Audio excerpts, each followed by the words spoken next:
help me introduce and clap for my father, Bill Plunkett.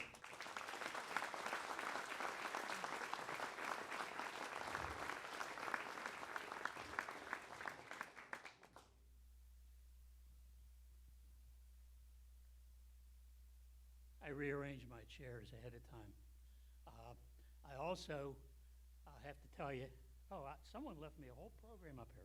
Bob McClellan, you did such a good job. I was going to do that. It's right here. I cannot see the clock.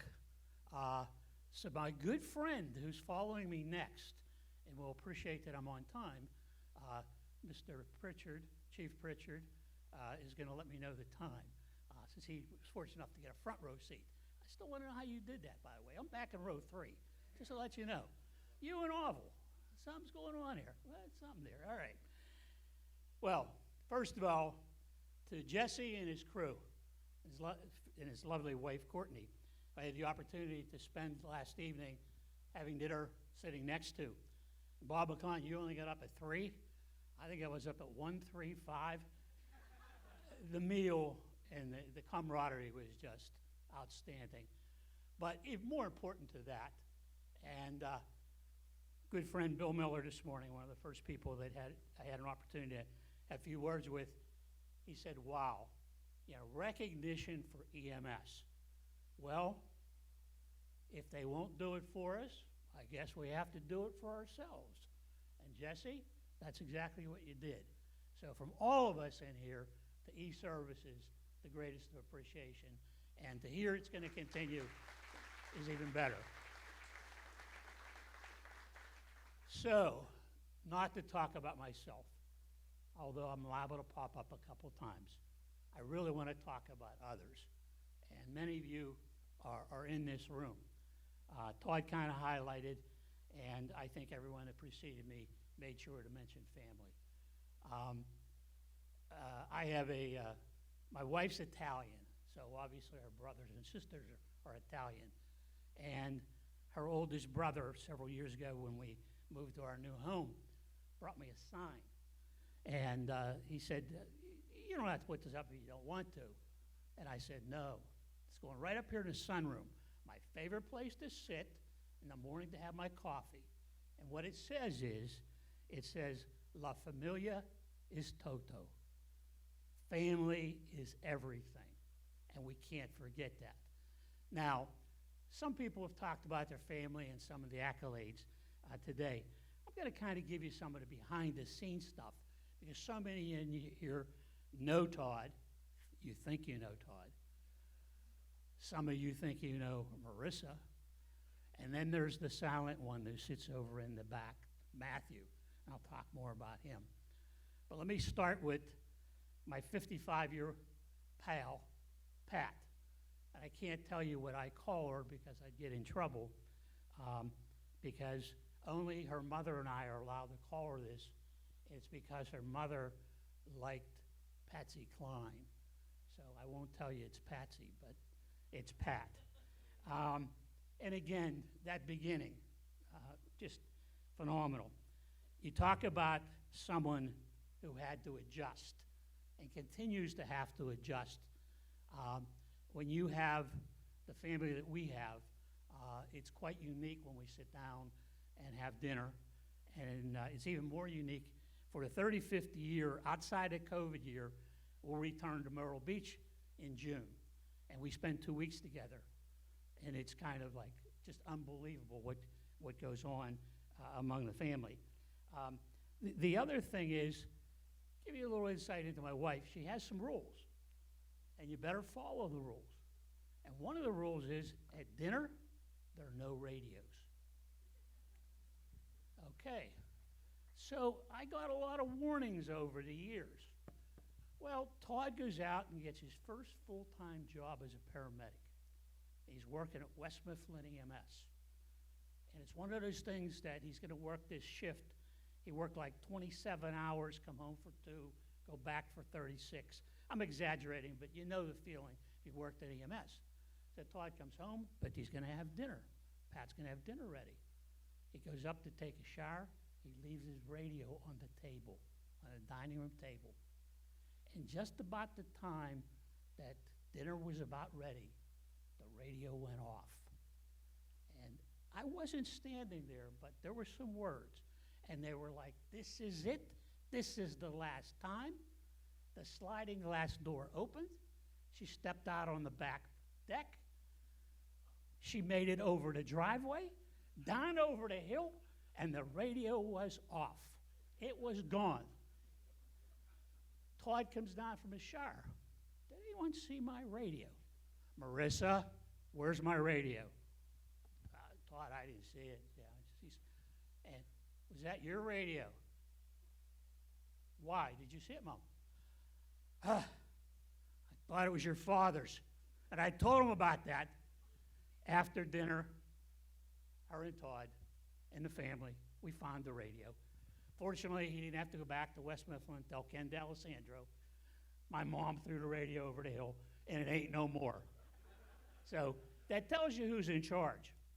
Also, when you have an idea, and I've heard Walt say this several times about Becky, when we do things in EMS, we look to those people that don't have that EMS background and say, I'm writing this, can you take a look? What do you think of this?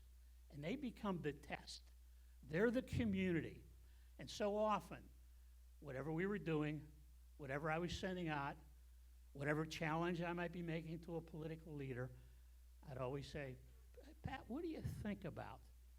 And believe me, there were some very good things that she told me that probably saved me from doing some pretty stupid things. Then there's the grandchildren. I'm going to put them before the children. The grandchildren, we have 5. Very fortunate. And just like our children, our grandchildren go from 5 to 24. So we cover the gamut. And it's the pleasure of any adult to say, "That's my grandson, that's my granddaughter," and to hear them say "grandpap" just really tugs. Let me move to Todd very quickly, because I know pretty soon Todd's going to give you time signs here. Todd, Mr. Serious, Mr. Honest. Sometimes, Todd, you don't have to be that damn honest, okay? There's only been, never had a moving violation, never had a problem. He ran into 2 issues in his life. One, he goes to middle school. He comes home, it's the first week. He says, "Dad." I said, "Okay." Actually, I don't think he said dad because he was always father, and I knew something was up. He said, "There's a kid, okay? It's in the lunchroom, and he's picking on me." I said, "Okay, what did he do?" "Well, he pushed my shoulder, and he told me I didn't belong there, and this and that." I said, "No problem. One quick fix. If he does it again, knock him on his ass." Good fatherly advice, right? We were both in the principal's office the next day. Okay? Now, Myrtle Beach. It's the vacation capital of the world for the Plunkett family. Like I said, 34 out of 35 years. Got to go to the junk stores. Everybody familiar with the junk stores in the beach towns? They're the variety stores that sell everything from, the umbrellas, the this, the that. Well, our grandkids actually get an allowance from Grandpap to go to the junk stores. And Grandma gave that the name, the junk store. And she leads the way, by the way. She don't think it's junk. She thinks it's precious. And we got a whole bunch of that. Well, we have a go-kart. So, it's go-kart time. And the kids want to go to the junk store. So Kevin, my other son, Marissa's husband, he says, "You want a junk store?" "No, I'll go to the junk store." He said, "Let's go have a drink."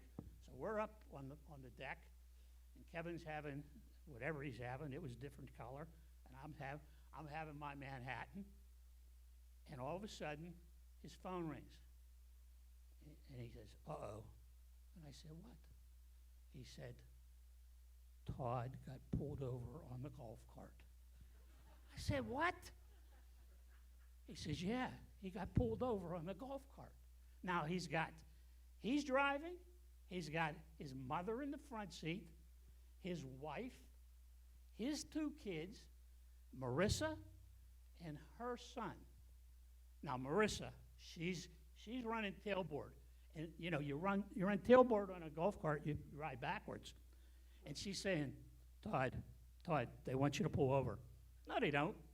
Todd, they want you to pull over. Well, Todd couldn't believe it. In the meantime, Pat says, I told you not to come this way. So they get pulled over. And this young girl, as they described it, because Kevin and I, we're still on the porch drinking. I'm told this young girl, probably working her first job as a police officer, pulls these 8 people over on this golf cart to inform them they're on a state road. Now, Todd, Mr. Serious, doesn't have his driver's license. Okay? Not only doesn't he have his driver's license, but now he's kind of stuttering about what the digits are for his license number. Now, so this girl who's working her first job in a beach time calls for backup. Now, she hasn't turned off her red and blue lights. They're parked in the parking lot of the junk store. People are having a hard time backing out, getting out. And it's like, we got to get out of here quickly. Nope. She calls her backup. Now the sergeant comes. Well, after about 20 minutes, they were freed, and he had to promise that he was going to drive directly back to where he came from, and because he didn't have his license with him. So that's Todd and his little fandangos that he's gotten into. 33 years at Baldwin EMS, last 10 years as the chief, not doing a bad job at all. We talk about Marissa. Marissa's the middle child. She's the girl, obviously. She's the boss, okay? Her training to be a leader. Matt Brown's in here, I know that. Matt, you're a boss. How did she learn how to be a boss? There are a lot of people along the way, but it started with 2 brothers, one younger, one older, and they listened all the way because she'd have beat them silly. Always a take charge, get it done style person. Her first job's at Giant Eagle. She goes to Giant Eagle. She's in high school. She goes to Giant Eagle. About 2 weeks after she's there, she comes home. She says, Dad, I got a promotion. I said, you're a bag girl at Giant Eagle. What are you doing next? I'm the front end coordinator. I said, the front end coordinator? What's that mean? You don't have to cut any money, do you? No, because she doesn't count well. She then, so now after she's out of high school and college, she needs a job. Well, you know, the jobs weren't all that readily available. And I'm not sure, so when did you graduate? In 96, okay. 1996, Dad has some advice. Marissa, would you like to be a wheelchair van driver? What's that mean? Well, you're in this van. Is that the one with the windows? No sick people, right? I said, no sick people. You can get a job. I know someone that's hiring, Mary Ann Scott. And Nora's the supervisor of the wheelchair van. And off Marissa goes to wheelchair van school.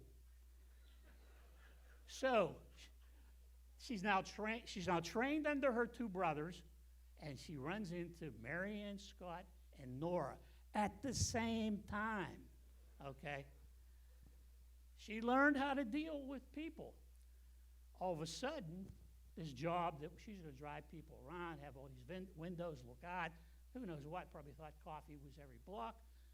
One day at dinner, about a week in, she goes home and she says, Dad, I took this lady today, and it was really hard. I said, Marissa, she's driving a wheelchair van. Yeah, Dad, but she didn't have any legs. I said, oh, yeah, I had to take her to dialysis. She said, I was crying. I couldn't drive. And I said, okay. In a very distinct fatherly way, I gave her advice. I said, when you go in tomorrow morning, talk to Nora. She'll have some good advice for you.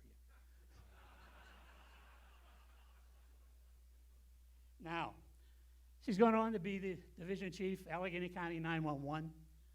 She was hired by, and it's been said so many times here today, one of the real icons, Bob Full. So how can you fail as a boss? And Matt Bryan, I'll say it again. Mary Ann Scott, Nora Helfrich, and Bob Full. And now she's in your hands, Matt. God bless you. Let me talk about number 3. Number 3 is a cop. So there aren't many stories. They don't tell you anything. He's a cop. That's wrong to say. He's a police officer. We're very proud of that. Scares the hell out of Mom, but he's a police officer. And I heard, that's all I got left. Oh, boy. We're going to hurry up. Okay. Anyhow, very proud of Matthew. Quick story on Matthew, and the statute of limitations run out. He's the jokester, though. Pat likes coffee. She likes coffee at Eaton Park. She loves Eaton Park cups. One day we get in a car. She opens up her purse, and there's a coffee cup. We were having breakfast with Matthew. I will say no more. Kevin, he's Mr. All-Around. That's Marissa's husband. He also works at Allegheny County in EMA. And I'm giving you this because you really appreciate what it's like with our family. He's currently in EMA working the logistics and fire side of things for Matt. And he spends his off times as the chief of Moon Run Fire Department. And then we have Celeste. Celeste was our family and friends ticket at Mercy Hospital. For 30 years, she worked in the emergency department. You needed to get in, Celeste. We did this, we did that, we were stupid. And then there's Amanda. Amanda, she didn't follow any of those rules. She's off teaching somewhere in primary school, and that's Matthew's wife. So let me speed up. Oh boy, here we go. 6 attributes of EMS that I want to pass on. And the reason I bring up family and spend so much time on family, it's one of the things I say to, or said to people, don't say it anymore, but I've been retired, is you'll do a good job here at Baldwin if you remember one thing. Everyone you deal with is family. And if you answer the question to yourself, am what I'm doing for this man, this woman, this child, what I would do for my family member, you'll do a great job. Our patients are our family. They're our extended family, and we need to recognize that. Leadership and learning. I'll try to be very quick about this. The core of what I believe in. The evidence of that is clear in the 11 other people that I share the stage with this morning. Leadership and learning come together. You can't separate them. In one of the most famous speeches that was never given was in 1962, and it was in Dallas, Texas.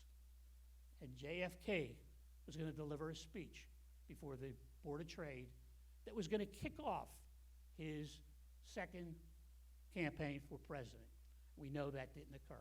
We know he made other speeches about going to the moon in a decade and what your country can do, what you can do for your country, not what your country will do for you. But his speech that was published was that leadership and learning are one. They're indispensable. You cannot be a leader without involving the learning side of it. And you can't at all make the accomplishments you want without the continuous learning that needs to go with that.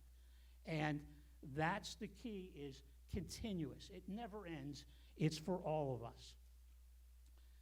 The other is planning. Let me move to that very quickly, because this one is one that causes some issues. How many minutes I got, Todd? 1 minute.